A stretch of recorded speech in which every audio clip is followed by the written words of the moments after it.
বন্ধুরা, আজকে আমরা এই দুটো স্ট্রয়ের সাহায্যে একটা মজার পরীক্ষা করব। তোমরা এরকম স্ট্র জুস খেতে গেলে নিশ্চয়ই দেখে থাকবে। এগুলোকে বেন স্ট্র বলে। এই স্ট্রগুলোর এই এই এই জায়গাটাকে এরকমভাবে আস্তে আস্তে ধরে এটাকে বাঁকানো যায়। দেখো, আমি এটাকে বাঁকিয়ে এরকম এল আকৃতির করে নিলাম। আরেকটা স্ট্রকে নিয়েও আমরা এরকম এল আকৃতি করে নিলাম।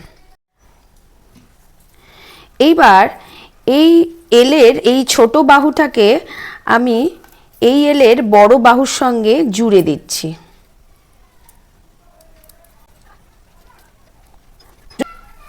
জুড়ে দেওয়ার পর দেখতে পাচ্ছ এই দুটো স্ট্র একটা তলে আছে, আর এই স্ট্রয়ের এই অংশটা এই তল থেকে ওপরে উঠে আছে। এইবার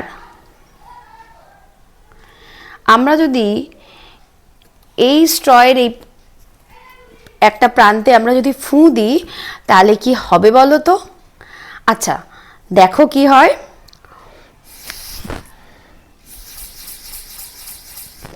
আরে, এটা তো ঘুরতে শুরু করেছে। দেখো, এটা এখন কোন দিকে ঘুরছে? তোমাদের দিক থেকে দেখলে এটা কিন্তু এখন ঘড়ির কাঁটার বিপরীতে ঘুরছে। এই দেখো, এখানে হাত রাখলে আমি বুঝতে পাচ্ছি এদিক থেকে হাওয়াটা বেরোচ্ছে আর স্ট্রটা ঘুরছে এই দিকে, মানে ঘড়ির কাঁটার বিপরীতে ঘুরছে। এইবার আমি যদি এই স্ট্রয়ের এই মুখটাকে ঘুরিয়ে যদি এদিকে করে দিই তাহলে কি হয় একবার দেখি। আরে, এবার তো এটা উল্টো দিকে ঘুরছে, তাই না? কিন্তু এরকমটা কেন হচ্ছে বলো তো? এবার আমরা বুঝিনি যে এই স্ট্রটা কেন ঘুরছে। যখন বাতাস এদিকে বেরোচ্ছে, স্ট্র কেন এদিকে ঘুরছে। দেখো, এই অক্ষটার চারপাশে, এই রেখাটার চারপাশে কিন্তু স্ট্রটা ঘুরছে এইভাবে। আমরা যদি হাত দিয়ে ধাক্কা মারি তবেই এটা এরকমভাবে ঘোরে, কিন্তু এখানে তো আমি হাত দিয়ে ধাক্কা মারছি না। তাহলে কে স্ট্রকে উল্টো দিকে ধাক্কা মারছে? আসলে কি হচ্ছে জানো, এই স্ট্রয়ের মুখ থেকে যখন বাতাস খুব জোরে এখান দিয়ে বেরোচ্ছে তখন স্ট্রয়ের দেওয়াল বাতাসকে ধাক্কা মেরে বার করছে। এর ফলে একটা প্রতিক্রিয়া বলের সৃষ্টি হচ্ছে।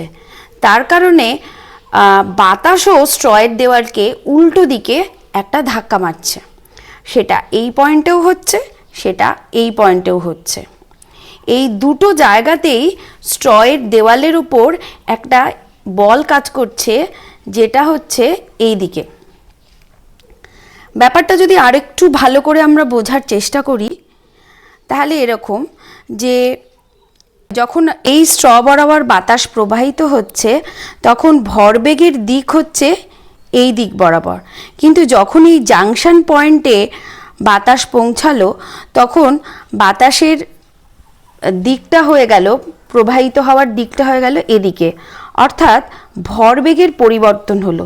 তার মানে নিউটনের দ্বিতীয় গতিসূত্র অনুযায়ী ভরবেগের পরিবর্তন মানেই এই বাতাসের উপর একটি বল কাজ করলো।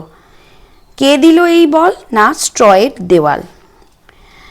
এই যে ভরবেগের পরিবর্তন হওয়ার জন্য বাতাস সোজা তখন প্রবাহিত হতে শুরু করলো, হয়ে গিয়ে আবার যখন এই জাংশন পয়েন্টে পৌঁছলো তখনও আবার একবার ভরবেগের পরিবর্তন হলো।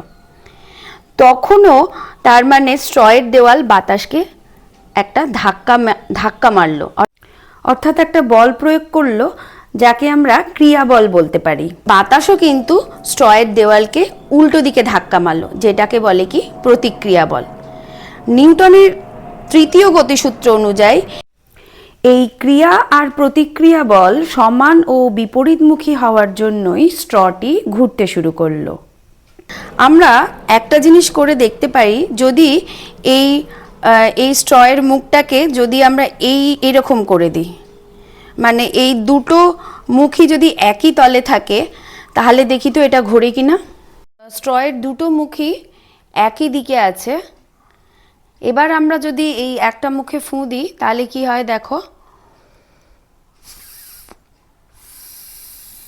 হাওয়াটা এদিকে বেরোচ্ছে, ঠিক তার উল্টো দিকে স্ট্রটা বেঁকে যাচ্ছে, কিন্তু ঘুরছে না। এখন কিন্তু ঘুরছে না, অর্থাৎ হাওয়াটা ঠিক যেভাবে বেরোচ্ছে তার উল্টো দিকে স্ট্রটা বেঁকে যাচ্ছে। এবার বন্ধুরা আমরা আরেকটা পরীক্ষা করব। এইবার দেখো, আমরা এই দুটো স্ট্রকে এইখানে একটা সেলোটেপ দিয়ে আটকে নিয়েছি, আর এই মুখ দুটো বিপরীত দিকে আছে।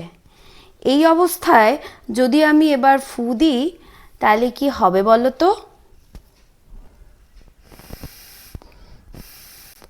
দেখো, এই দুটো স্ট্র এখানে জুড়ে যাচ্ছে, কিন্তু এরা ঘুরছে না কখনোই।